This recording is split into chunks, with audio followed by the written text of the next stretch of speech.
Matter in our surrounding. उसमें आप लोगों ने पढ़ा था मैटर होता क्या है। सबसे पहले मैटर को समझेंगे क्या होता है। मैटर मैंने आपको बोला है कोई भी चीज जिसका मास होता है और जगह को क्या करता है, ऑक्यूपाई करता है, that is known as the matter. और मैंने आपको ये भी बोला था दुनिया में कोई भी चीज है उसके अंदर मैटर एग्जिस्ट करता है। मैटर हर चीज में क्या करता है, एग्जिस्ट करता है, क्योंकि जितनी छोटी चीज क्या है उसका कुछ ना कुछ मास होता है और कुछ ना कुछ जगह को ऑक्यूपाई वो करती है।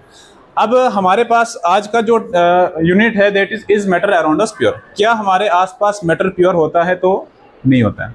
मोस्ट केस में क्या होता है हमारे पास, ज्यादातर क्या होता है, मिक्सचर होता है, इम्प्योर होता है। समझा रहे मेरी बात?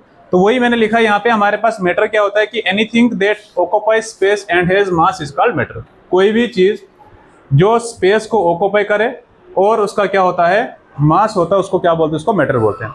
जैसे हमारे पास वाटर है, मास है, एयर है, स्टोन है, मिल्क, ये सारे के सारे चीज अपने आप में क्या है, मैटर है। दुनिया में कोई भी चीज क्या अपने आप में है, वो मैटर है। अब हमारे पास क्या है कि is matter around us pure. मैंने आपको पहले ही बोला कि हमारे आसपास मैटर प्योर नहीं होते। हमारे आसपास मैटर क्या होते हैं, प्योर भी होते हैं और मिक्सचर भी होते हैं, ज्यादातर मिक्सचर फॉर्म में होते हैं। अब हमारे पास क्या है कि no most substances around us are mixture. हमारे आसपास में जितने भी सब्सटेंस होते हैं ज्यादातर क्या होते हैं, वो मिक्सचर में होते हैं। ठीक है। अब यहाँ पे क्या है, हमारे पास दो तरह के सब्सटेंस हमारे पास प्योर सब्सटेंस होते हैं, हमारे पास इम्प्योर, जिसको हम क्या बोलते हैं, मिक्सचर बोलते हैं। प्योर सब्सटेंस का मतलब होता है a pure substance contains only one type of particles. ऐसा सब्सटेंस जिसके अंदर एक जैसे पार्टिकल पाए जाएंगे, that is known as the, क्या बोलेंगे उसको, प्योर सब्सटेंस बोलेंगे। जैसे हमारे पास क्या है, डिस्टिल्ड वाटर है, गोल्ड है और ऑक्सीजन है। अब गोल्ड है तो अपने आप में इसके अंदर खाली क्या पड़े, गोल्ड के पार्टिकल्स है, तो क्या ये प्योर है। अगर इसके अंदर मैं एलॉय डाल दूं, कोई मतलब कॉपर डाल दिया मैंने, तो ये क्या बन जाएगा, ये मिक्सचर बन जाएगा। इसके अंदर पार्टिकल्स दो हो जाएंगे, तो प्योर ये नहीं रहा। दूसरा हमारे पास क्या होता है, डिस्टिल्ड वाटर होता है। क्या होता है, डिस्टिल्ड वाटर। ठीक है। और हमारे पास क्या है, ऑक्सीजन है। हमारे पास ऑक्सीजन के अंदर भी क्या, ऑक्सीजन का फार्मूला क्या होता है, वो टू। ठीक। इसके अंदर किसके पार्टिकल्स है, ऑक्सीजन के हैं, तो एक ही तरह के हैं, तो हम इसको क्या बोलेंगे, हमारे पास क्या है, प्योर सब्सटेंस है। दूसरा हमारे पास आता है मिक्सचर, या तो हम इसको क्या बोलेंगे, इम्प्योर बोलेंगे। मिक्सचर का मतलब होता है जब हमारे पार्टिकल्स के अंदर किसी सब्सटेंस के अंदर क्या होते हैं, दो तीन चीजें इकट्ठी होकर बन जाती है, that is known as the mixture. जैसे हमारे पास क्या है, mixture is formed when two or more substance are physically combined. हम जब दो सब्सटेंस को फिजिकली क्या करते हैं, कंबाइन करते हैं, that is known as the mixture. जैसे एयर है, वह मिल्क है, साल्ट वाटर होता है। अब देखो एयर होता है, अब आपको पता है एयर हमारे पास होती है, इसके अंदर बहुत सारे मिक्सचर होते हैं, बहुत सारी गैसेस होती कि नहीं होती है। ऑक्सीजन होता है, कार्बन डाइऑक्साइड होता है, हाइड्रोजन होता है, हीलियम होता है, बहुत सारी गैसेस होती है। वो हमारे पास क्या है, हमारे पास मिक्सचर है, इम्प्योर है। और उसके बाद मिल्क के अंदर भी हमारे पास है, उसके बाद साल्ट वाटर के अंदर भी हमारे पास क्या होते हैं, बहुत सारे मिक्सचर होते हैं। और उसके बाद हमारे पास जो मिक्सचर होता है वो दो तरह का होता है। मिक्सचर कितने तरह का होता है, दो तरह का होता है। अब यहाँ पर जो प्योर सब्सटेंस, इसके अंदर आपका क्या आएगा, एलिमेंट आएगा और क्या आएगा, कंपाउंड आएगा। ठीक है। अब हमारे पास मिक्सचर दो तरह के, एक है होमोजेनियस मिक्सचर, एक हमारे पास है heterogeneous mixture. Homo stand for same. Homogeneous mixture एक ऐसा मिक्सचर होता है जिसमें आपको उसमें कोई भी बीच में फिजिकल सेपरेशन नहीं मिलते हैं। मान के चलो मेरे पास एक बीकर, इसके अंदर क्या रखा मैंने, H2 वाटर। अब इसके अंदर मैंने क्या किया, साल्ट को ऐड कर दिया। क्या किया, साल्ट को ऐड कर दिया।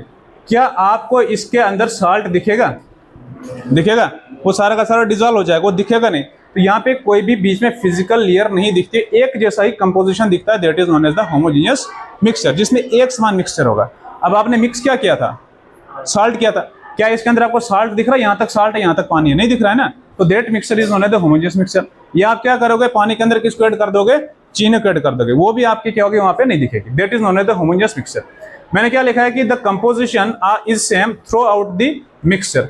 इस पूरे मिक्सचर में कंपोजिशन क्या होता है, बिल्कुल सेम होता है, एक जैसा दिखता है। कोई यहाँ पे हमें नहीं दिखता है कि यहाँ तक मैंने डाला था, यहाँ तक साल्ट है, यहाँ से ऊपर क्या है, पानी है, इसमें नहीं दिखता है। जैसे हमारे पास क्या है कि दूसरा साल्ट इन वाटर, दूसरा हमारे पास क्या, no physical layer is seen. इसमें कोई भी फिजिकल लेयर नहीं दिखती कि हम यहाँ से अलग कर सकते हैं। मान के चलो आप यहाँ पर नमक आ गया, आपको यहाँ तक नमक दिखेगा, यहाँ से पानी दिखता है, ऐसा कुछ यहाँ पे नहीं होता है। दूसरा it looks through out the same, पूरे में क्या एक जैसा दिखता है। दूसरा हमारे पास क्या, हेटेरोजेनियस मिक्सचर। हेटेरोजेनियस मिक्सचर क्या मतलब होता है, मेरे पास एक पानी है, गिलास के अंदर पानी रखा है, उसके अंदर मैंने क्या कर दी, रेत डाल दी। अब रेत डाल दी मैंने, तो आपको दिख जाएगा कि यहाँ तक रेत है, यहाँ तक पानी है, उसको आप अलग इजिली सेपरेट कर सकते हो। उसमें आपको बीच में फिजिकल लेयर दिख जाता है, किसके लिए, फॉर सेपरेशन। अब यहाँ पे क्या है कि the composition is not same throughout the mixture, इसमें कंपोजिशन सेम नहीं रहता है। एग्जाम्पल हमारे पास क्या है, सैंड इन वाटर, दूसरा ऑयल इन वाटर। ठीक है। उसके बाद हमारे पास क्या है कि physical layer is scene for separation. इसमें क्या होता है, हमारे पास फिजिकल लेयर दिखती है। मेरे पास एक ये गिलास है, इसके अंदर मैंने क्या कर दिया है, वाटर डाला है, और इसके अंदर मैंने मिक्सचर बनाना है तो क्या डालूंगा, सैंड डालूंगा। तो क्या होगा, यहाँ पे यहाँ तक आपकी सैंड आ जाएगी, मान के चलो क्या आ जाएगी, सैंड। अब इसके बीच में आपको एक लेयर दिख रही है जिससे आप क्या कर सकते हो, सेपरेट कर सकते हो। आपको लग रहा है यहाँ तक क्या है, रेत है, यहाँ से ऊपर क्या है, पानी है। आप इसको पलटोगे तो क्या होगा, आप उसको इजीली सेपरेट कर सकते हो। लेकिन इसमें ऐसा कुछ नहीं होता, किसमें, होमोजीनियस में। अब दूसरी बात हमारे पास दूसरा क्या है, ऑयल इन वाटर। अब आपको पता है कि तेल को कहाँ रखते हैं, अगर पानी में रखेंगे उनके बीच में क्या होता है, उसको हम इजीली सेपरेट कर सकते हैं। तो ऑयल और वाटर में डेंसिटी किसकी ज्यादा होती है, किसकी डेंसिटी ज्यादा होती है? एक में लिख रहा हूं वाटर, एक में लिख रहा हूं ऑयल। इन दो में से किसकी डेंसिटी ज्यादा है? ऑयल की डेंसिटी ज्यादा है। किसकी डेंसिटी ज्यादा है? ऑयल की। किसकी? ऑयल की। अगर ऑयल की डेंसिटी ज्यादा है तो फिर पानी के ऊपर ऑयल क्यों तैरता है? हो देखा ना आप लोगों ने, पानी के अंदर क्या डालते हो आप, ऑयल डालोगे तो ऑयल ऊपर रह जाता है, पानी नीचे होता है, ऐसा होता है ना। इसका मतलब क्या है कि ऑयल की डेंसिटी कम होती है, वाटर की डेंसिटी ज्यादा होती है। समझा रहे मेरी बात? ठीक है ना। तो ऑयल की डेंसिटी क्या होती है,